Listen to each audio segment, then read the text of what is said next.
I'm Bernard Hickey from interest.co.nz and welcome to a special economic weather report brought to you in association with ASB.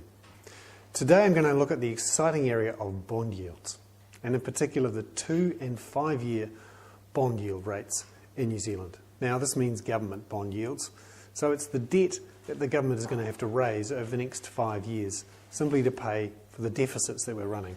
Remember, we've got deficits out for the next decade or so at current forecasts, unless the government changes something drastically with either its income through tax changes or by spending, by cutting spending heavily in the government.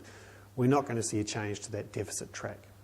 Now, to give you an idea of what's happened to interest rates, this up here is the 2-year government bond yield in New Zealand, which is up substantially in the last 6 months or so, as many in the market expect about $40 billion worth of bonds to flood into the market in the next 4 to 5 years.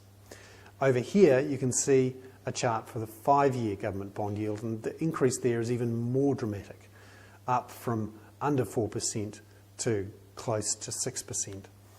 That's because many people in the international markets are looking at that 5-year period and saying that's quite a big commitment, $40 billion or so, and over such a long period of time. Who knows what's going to happen to inflation over that period?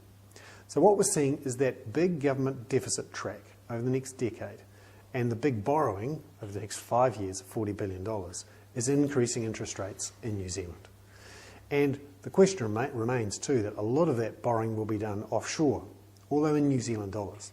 And that means when people lend to us, they're having to buy New Zealand dollars before they do it.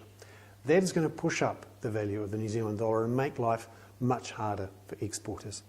So there is a real cost to these deficits that are being run over the next decade or so. I'm Bernard Hickey. That was a special economic weather report brought to you in association with ASB.